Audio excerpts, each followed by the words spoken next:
Hello everyone. We are going to continue Kandyan Kingdom today.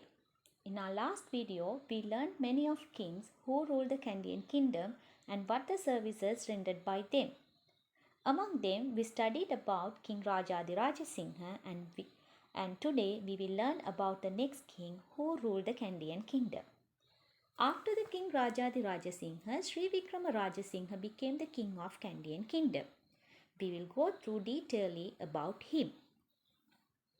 His name was Kannasamy. He was born 1780 and his father Sri Venkata Perumal, his mother Suppamma Nayakar. He was an Hindu. His wife name was Rangamma and he became a king of Kandyan Kingdom 1798 with the support of Pilimatalave Mahadikaram. He deported to Vellore by the English in 1815. He was died 30th January 1832 at the age of 51.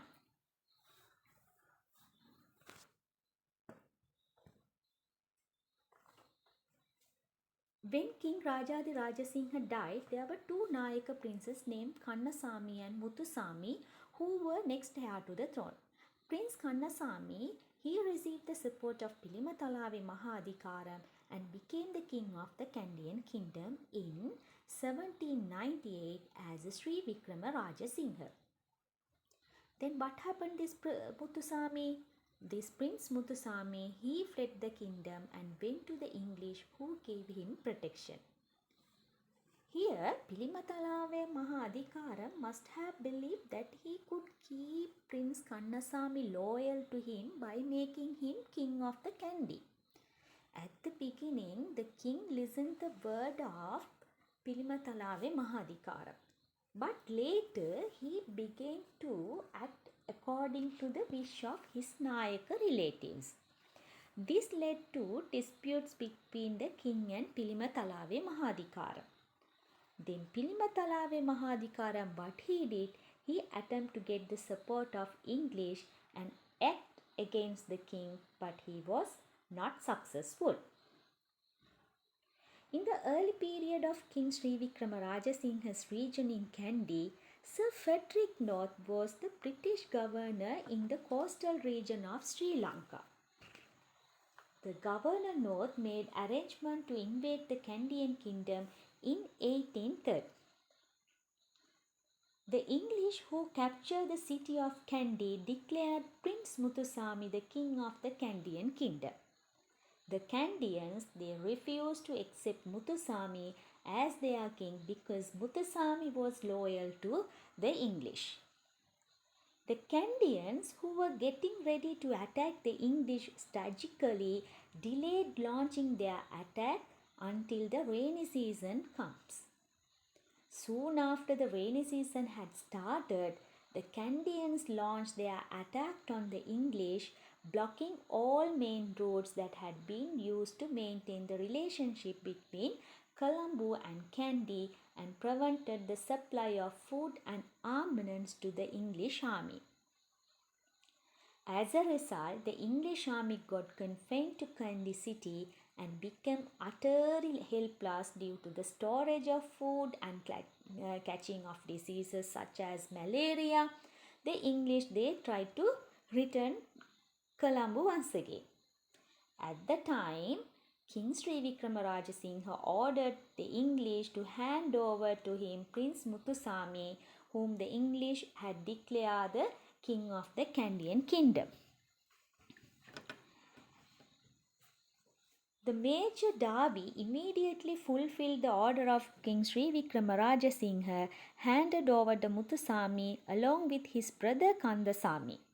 Later, they sentenced death by Sri Vikrama Raja Singha. The political situation of the Kandyan Kingdom was turning very bad after year of 1830. That means during the King Sri Vikrama Raja Singha ruling period after 1830, disputes between the king and the higher ranking nobles, and disputes arose between the king and the bhikkhus, and disputes that arose among top nobility, disputes between the king and the general public. So what happened?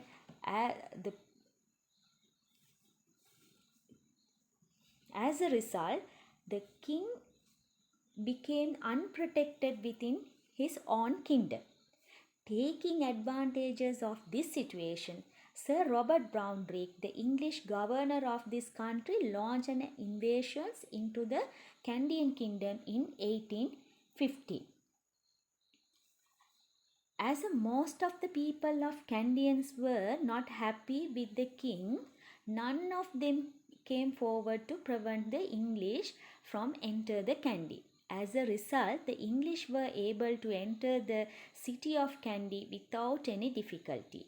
The king, who had ran away from his palace and was hiding in a house in Bomure, Medamahanuwara area, was caught by the people, was handed over to the English. By taking the king as a prisoner, the English succeeded in achieving in Kandy a victory that no other Europeans had been able to do. Here I want to tell the Robert Brownrigg, when he captured the Candian kingdom, it was with the support of intelligent officer John Doyle. The John Doyle, the person who collected all the information about the Candian kingdom, and he drew a plan to capture the Candian kingdom. As a result only, it was very easily they were able to capture the Candian kingdom. Then I want to remind King Sri Vikrama Rajasingha, he rendered certain services on behalf of the Candian kingdom. He took step to add the temple of the scared tooth relic in the attractive Pattirippuwa. Also, it was during his reign that the lake called Kirimuhudu, that lake opposite of the temple, was constructed. So here I want to remind his service, even though he was a cruel later in his ruling period. This is the story of King Sri Vikrama Rajasingha. Thank you for watching everyone this video. Have a nice day.